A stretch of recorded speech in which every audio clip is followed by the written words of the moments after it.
Hello and welcome back to another FPL video. I am buzzing. Football starts again tomorrow. The Premier League is back and today we're going to be looking at my team for game week 1, selecting the players that we're going to be playing. It is obviously due to change. Maybe, tomorrow morning I'll have a bit of inspiration and something will change. There are a couple of things that I'm potentially thinking about swapping, but the majority of this team will be the exact team I go into game week 1 with. If you're new around here, don't forget to hit that subscribe button. Really helps me out. Leave a like if you enjoy this kind of thing, and without further ado, let's go straight into it. So firstly here we have all the fixtures for game week 1. Kicking us off is Fulham versus Arsenal, the new boys to the league that have been in the Premier League plenty of times before. Will Arsenal absolutely trounce Fulham? I do hope so. Maybe a little 3-1 would be quite nice for this game. Aubameyang grabbing a couple of goals and Mitrovic also doing well as well. That could prelude to a couple of players I potentially have in the team. Crystal Palace versus Southampton as well. Should be an okay little game there. Maybe I can see that game ending as kind of a 0-0. Crystal Palace not too bad defensively at home. And the start of the season, I don't think Southampton will quite be as sharp attackingly as they were towards the end of the season. Then we have West Ham versus Newcastle. Can Antonio pick up from that incredible form he had towards the end of last season? Liverpool, the champions of the Premier League versus the champions of the Championship. Can Leeds spoil Liverpool's defence on the very first day by picking up a win or even a draw here? Hopefully for Liverpool they can get a win, but Leeds to this will be a massive result if they can pull something off here.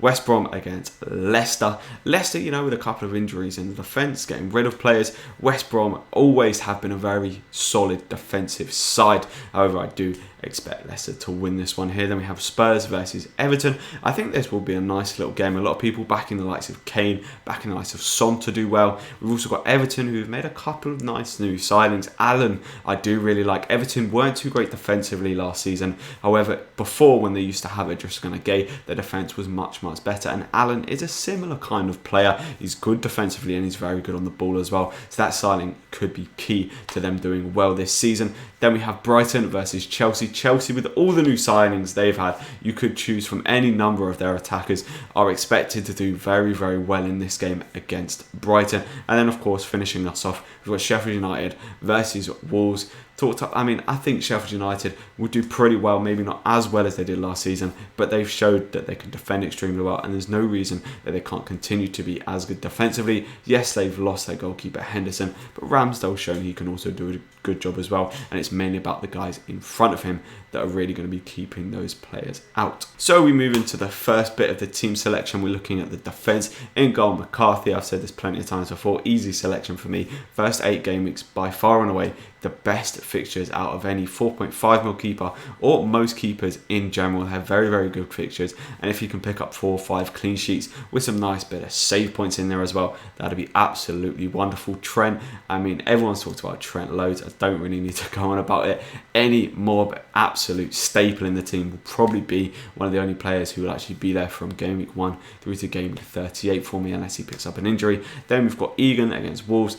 Now we'll see later, I've also got another Wolves player, so it's sort of a debate who to start in this game. But at home, Sheffield United, very solid defensively. So I've gone with Egan here because I can actually see them keeping a clean sheet. Then we've got Justin. I know I've talked about Thomas before. However, Justin I think is more likely to start, and I only needed to play for 2 games. So against West Brom away, we know that West Brom are more of a defensive side. I think they'll struggle to score goals this season, so I think a clean sheet, or any team playing West Brom, has a good chance to get a clean sheet. I was tempted to do the double up on Leicester as well. I think there's a I can't remember his name, a Croatian centre-back who plays for Leicester, who's definitely going to be challenging for the centre-back spot this season. And then we've got Mitchell for Crystal Palace, that 4 mil option, very cheap.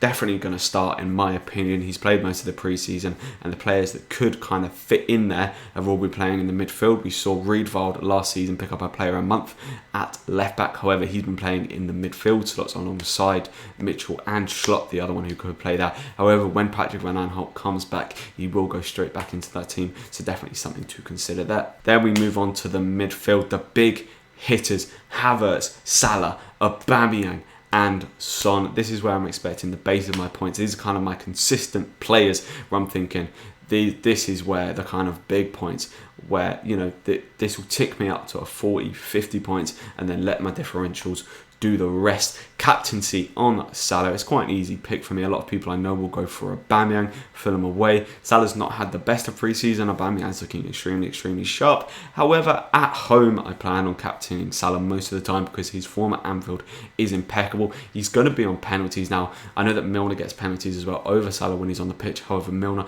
as he gets older, going to get even less game time. So Salah with the penalties kind of pips the post for me there over Mane, and I just think he'll do well. At Leeds at home, I expect Liverpool to do very well in this game, and there's no reason that Liverpool can't continue the form that they showed last season. I know they were a bit slacking towards the end of last season, but that was down to they basically already won the league. They didn't really have anything else to play for, and whether they like to admit it or not, you definitely do kind of slack. You become a bit more relaxed when you've got nothing left to play for, but they're going to be up for the title defence this year, and I think that's going to start at Leeds at home. Salah captain. And then to finish us off, we've got Richarlison and Mitrovic up front. Mitrovic, a little bit of a pump for the first game. I could play someone else. However, I do like playing attackers, and Arsenal's defence haven't been too great over the years. They definitely have started to improve with Tierney coming in, Saliba as well coming in as well. That Dani Ceballos signing is huge for Arsenal to get him back as well. So I think Mitrovic maybe struggle a little bit, but he's basically in there for the future fixtures, and I'm just putting him in there as well because we saw the likes of Pukki score against Liverpool in his first day of the season last season. I'm expecting Arsenal to win, but if Fulham could just grab a goal, if they're going to do anything, it's going to be through this man. We've got Richarlison as well. Now I am looking at Callum Wilson. Potentially I will bring him in as well. But it's just, I'm just flipping a coin at the minute, and probably tomorrow morning is when I will properly decide on that one. And to finish us off, we have the bench. Nyland obviously taking that 4.0 goalkeeper slot. I might go for someone else, but I think Nyland is the easy option there for me to go for that 4.0 goalkeeper. Then we've got Saiss. It's quite expensive on the bench, a 5 mil defender.